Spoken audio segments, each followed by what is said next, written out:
Hey folks, I'm back. I have been slammed the last few weeks prepping for a couple of talks and a bunch of workshops, and I just got done presenting them this week. So let's get back to it. Here are 3 late-breaking cybersecurity stories that you need to know about. First up, OpenAI has confirmed that 2 of its employees have had their devices compromised in the TanStack supply chain attack. This was a campaign that hit hundreds of NPM and PyPI packages and caught a lot of organizations off guard. Here's the quick rundown, okay? TanStack is a popular open source project widely used across both the JavaScript and Python ecosystems. Attackers managed to inject malicious code into packages within that supply chain. Anyone pulling down packages during that window of compromise was potentially exposed, and that includes OpenAI. 2 employee machines got hit, and OpenAI hasn't exactly said what was accessed or exfiltrated from those devices, but the company's response tells us something, okay? They rotated their code signing certificates for their applications, and that is not a small undertaking. You see, code signing certificates are how you verify that software actually came from who it claims to be from. So if there's any chance that those credentials were compromised, you can't leave them in place. You have to pull them and reissue them, and that is the right call, folks. Now, I should also mention that the attack also forced macOS updates across affected systems, which lines up with the malware targeting Apple hardware specifically. Supply chain attacks hitting developer machines are particularly nasty because developers tend to have elevated permissions, access to internal repositories, and credentials that reach really deep into that infrastructure. And this is the core problem with supply chain attacks. You can have solid endpoint security, you can have incredible patch management and an amazing security team, and you still get burned because a dependency that you trust gets poisoned upstream. You're not the weakest link, folks. The ecosystem is. OpenAI caught it, rotated the certificates, and pushed remediation. But the fact is that 2 employee devices were confirmed compromised before detection. It's a reminder for us all that even well-resourced security teams don't catch these sorts of things instantly.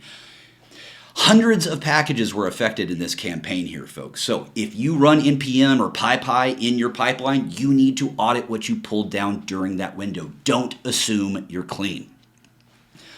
All right, let's move on to our next story, folks. Google's Project Zero just published a zero-click exploit chain targeting the Pixel 9, and the attack surface is really something that most people don't think about. Audio transcription. Yeah, here's the setup, okay? Google Messages now automatically decodes incoming audio attachments from SMS and RCS before you even open them. That's a convenience feature that's baked into AI-powered transcription. You get a text preview of a voice message without ever having to tap anything. It sounds pretty useful, but it's also a zero-click attack surface because decoding happens silently in the background with no user interaction required at all. The vulnerability is actually kind of old. It's CVE 2025-54957. It lives in the Dolby audio processing component used during that automatic decode step. You see, an attacker can send a malicious audio file to your phone number, and then the decoder processes it automatically. You don't open it, you don't listen to it, you don't do anything. The file arrives, the system chews on it, and the exploit runs.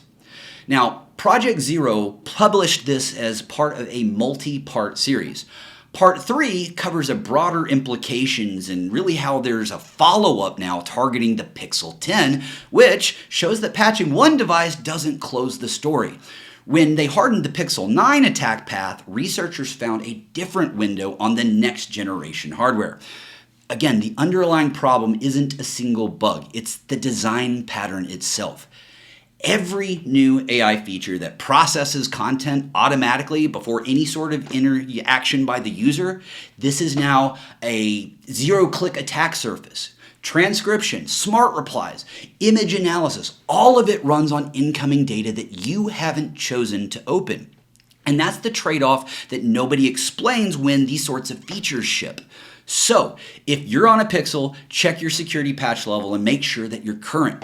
And the next time a helpful automatic feature gets announced, it's worth asking what's processing and when, okay? Let's now move on to our last story of the day. Stryker just got hit with a wiper attack. The group claiming responsibility has documented ties to Iranian intelligence, and the damage here looks really significant. So, Stryker is one of the biggest medical technology companies on the planet, headquartered in Kalamazoo, Michigan. They make surgical equipment, implants, hospital beds, the kind of infrastructure that really hospitals can't function without. And right now, they're dealing with what appears to be a very destructive cyber attack. Not ransomware, not data theft, a wiper attack. The goal here isn't money. The goal is destruction, okay? And here's what we know from boots on the ground. Ireland is Stryker's largest hub outside of the US, and reports out of Ireland confirm the company sent more than 5,000 workers home today. That's not a precaution. That's a collapse of operational capability.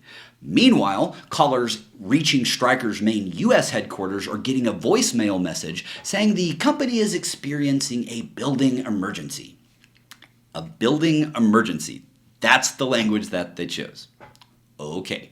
Well, the group taking credit here, again, has links to Iranian intelligence. And this fits with a well-established pattern here. Iranian-affiliated threat actors have been deploying wiper malware against critical sectors for years, dating all the way back to Shamoon hitting Saudi Aramco back in 2012. This playbook isn't new. What is new is the target. Okay, a med tech company whose products are actively used in patient care. And that's the part that really should concern everyone, okay? This isn't a data breach at a retailer, okay? Stryker systems are touching supply chains across hospitals around the world. I mean, logistics, manufacturing, everywhere. When those go dark, the ripple effects reach patients, okay? And that costs lives. So, Stryker, they haven't confirmed the specific attack vector or the extent of the damage publicly.